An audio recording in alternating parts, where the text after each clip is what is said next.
Chapter 3. Something Terrible in the Ocean.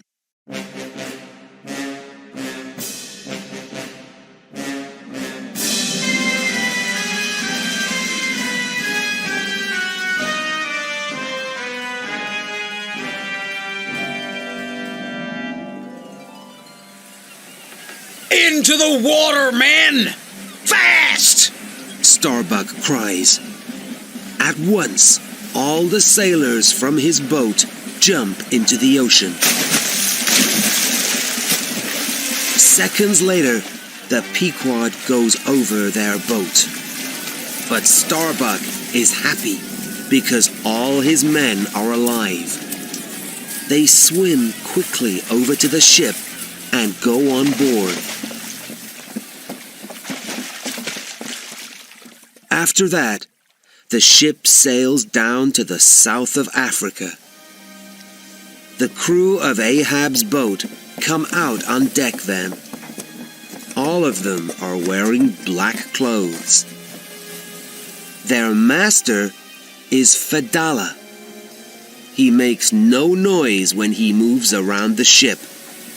He always talks quietly to his men.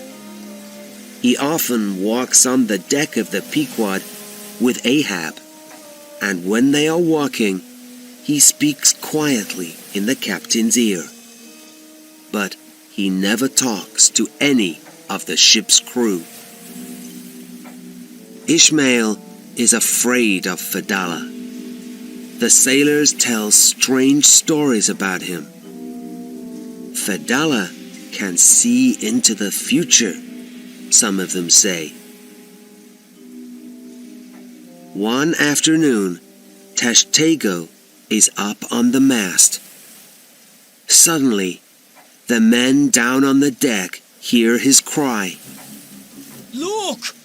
There's something big and white in the water! It's Moby Dick! Into the boats, men! Ahab cries to the crew. Remember that gold coin! But when the boats arrive at the white thing, they find no whale. It is something more terrible. A giant white squid. Its many arms are moving around with the water. But the squid is dead. What a strange thing, Starbuck says.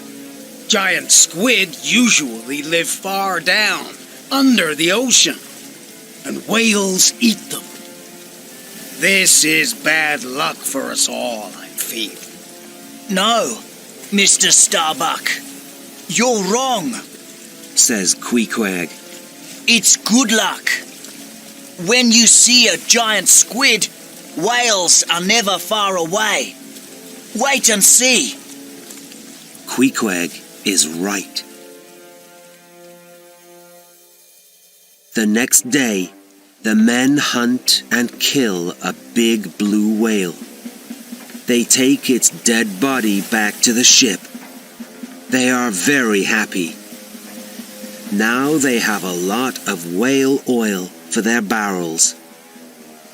They work on the dead whale's body with their knives, and for many hours they sing happily at their work. But Ahab isn't happy. He looks coldly at the dead blue whale, and he says nothing. Then he goes back to his cabin, and he closes the door behind him. Ahab isn't interested in the oil. Starbuck thinks. He wants a bigger whale. A white whale. He wants Moby Dick. He needs revenge. The men work on the dead whale all day. It is on the ropes at the front of the Pequod. The sailors carefully put the expensive oil from the whale's body into many barrels on deck. But in the afternoon, something terrible happens. Tashtego has oil on his hands. he falls from one of the ropes down into the whale's empty head. Then the giant head falls from the whale's body and into the ocean.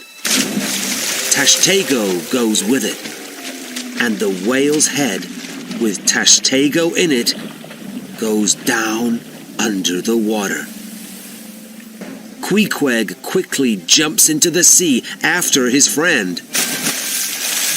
Minutes later, Starbuck's boat is in the water too. It is going to help them. Ishmael is one of the rowers on the boat. He cannot see Queequeg now because he is under the water. Oh no.